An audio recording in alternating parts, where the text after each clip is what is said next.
In the last episode of this series, we saw Ned Jarrett finally claim his first championship in the Rewriting History timeline. So today, we're going to take a look at the 1966 Cup Series season with a consistent points format.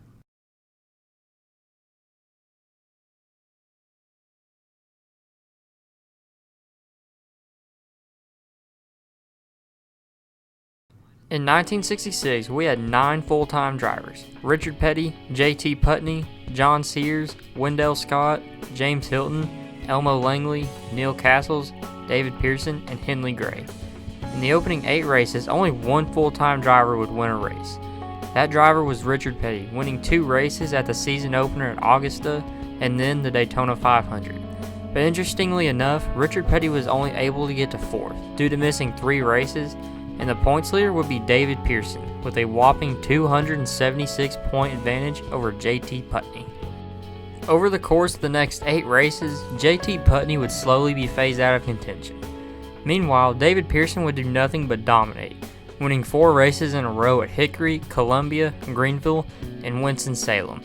And these dominant performances propelled David Pearson and took a commanding 340-point lead over 2-time champion Richard Petty. At Macon, David Pearson did not participate and Richard Petty won the race and was now 155 points behind. Fast forward 2 races to Richmond, where David Pearson would win the race while Petty would finish second, extending the gap to 165 points. At Charlotte, Pearson would finish 17th while Petty finished 22nd, growing the gap to 185 points. At Moyock, Pearson won the race while Petty finished 18th, growing the gap to 256 points. At Asheville, Pearson won again while Petty finished in 17th, increasing the gap to 324 points. At Spartanburg, Pearson finished a mediocre 16th while Petty did not participate, growing the gap to 439 points. At Maryville, Pearson would win the race while Petty once again did not participate, and this would result in Petty slipping back to 3rd.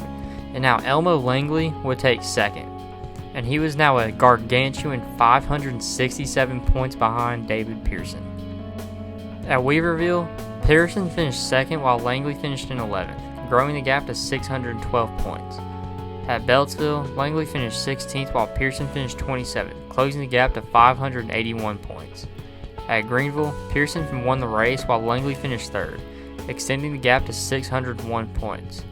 At Daytona, Langley finished 13th while Pearson finished 15th, slightly decreasing the gap to 595 points.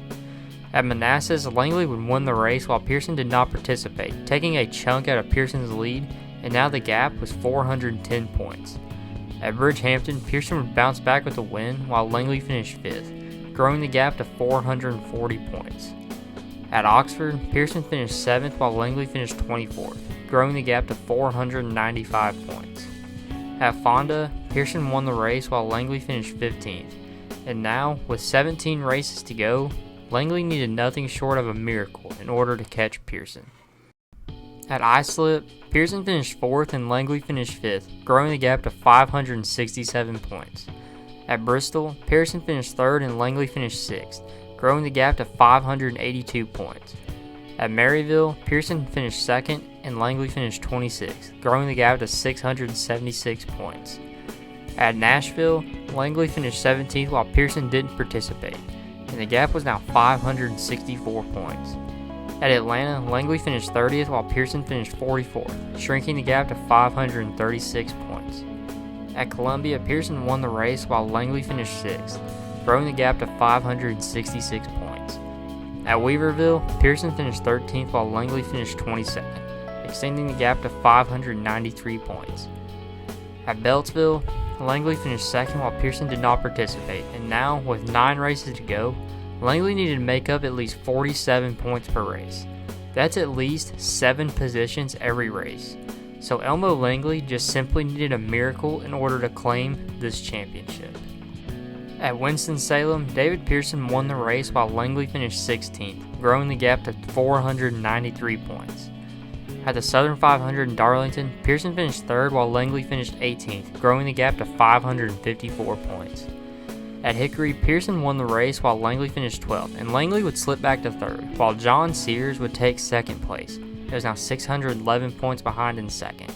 and Langley was 612 points back in third. At Richmond, Pearson won again while Langley finished fifth, and Langley was now 642 points behind Pearson, and Sears had a miserable day, finishing 19th and was now 690 points back.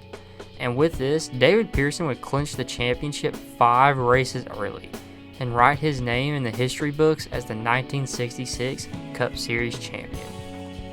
So either way, David Pearson would claim his first championship in 1966.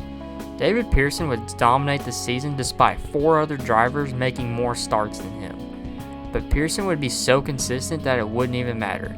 And because of this, David Pearson would walk away the 1966 champion. Well, that'll do it for today, guys. Thanks for watching, and I'll see you next week for 1967.